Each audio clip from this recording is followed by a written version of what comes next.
Distinguished guests, ladies and gentlemen, let me first congratulate all of you on this 75th anniversary of the National Sample Survey.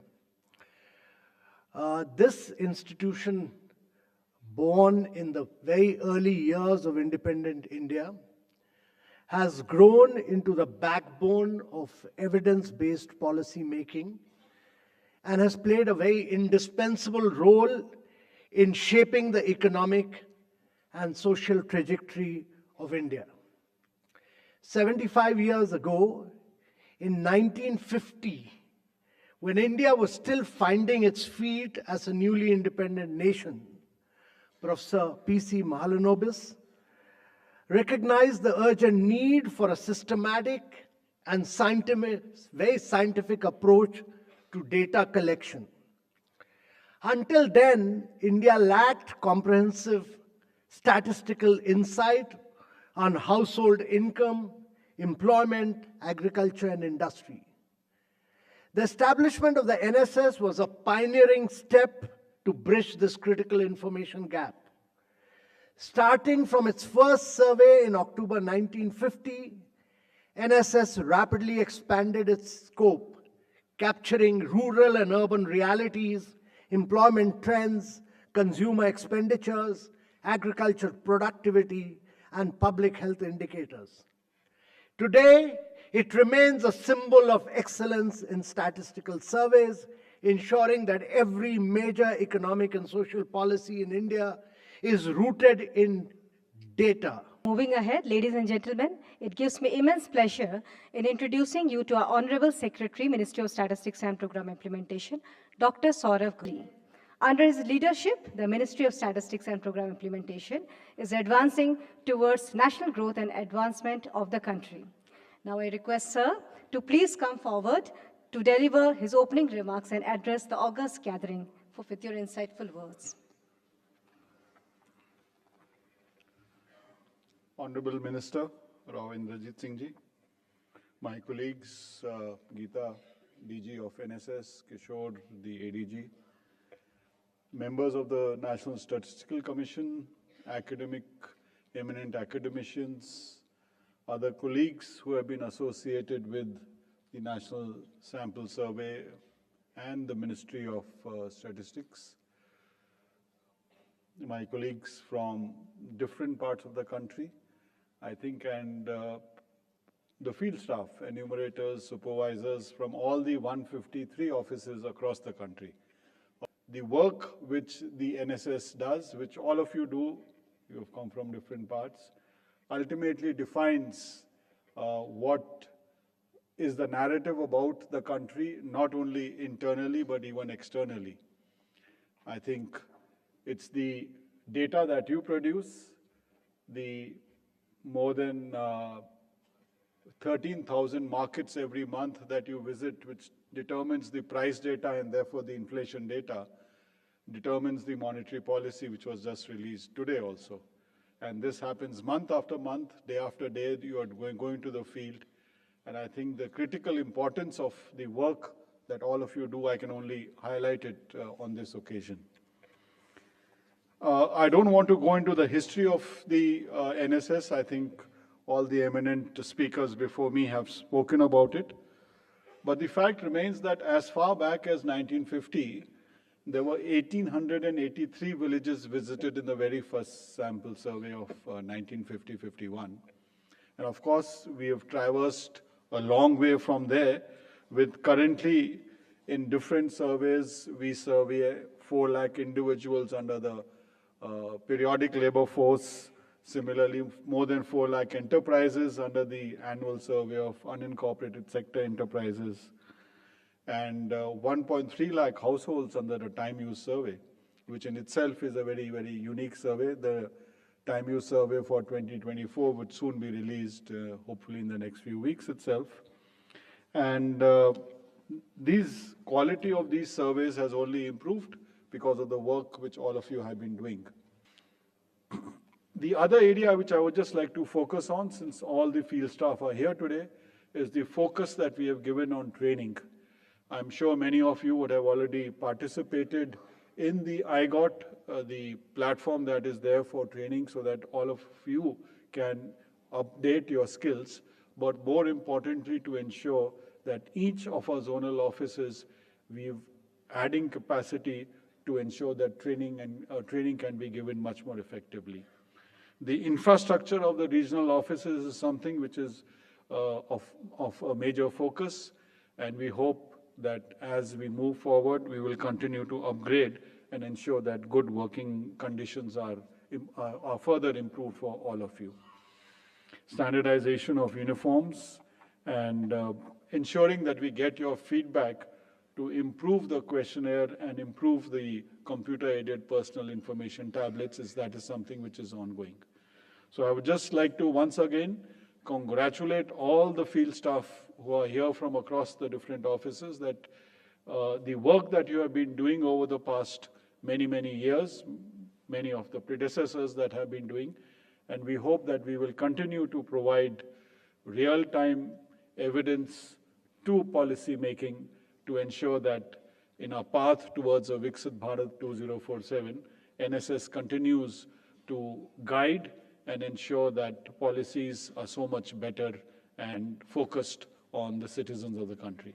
Thank you. Thank you all.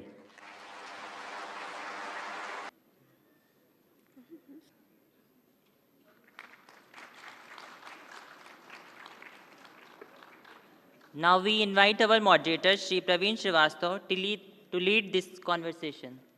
Sir, stage is yours.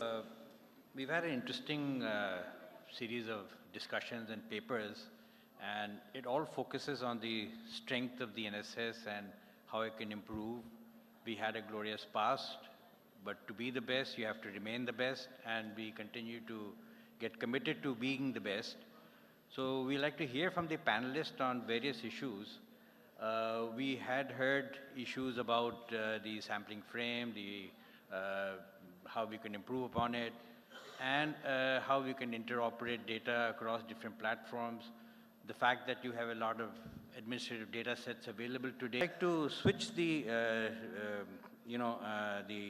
panelist and start from the fifth one first. So Dr. Rajesh, will you like to add a few thoughts on that? Thank you, Praveen. It is actually a pleasure to be here. Let me mention that as topic mentioned the alternative sources of data.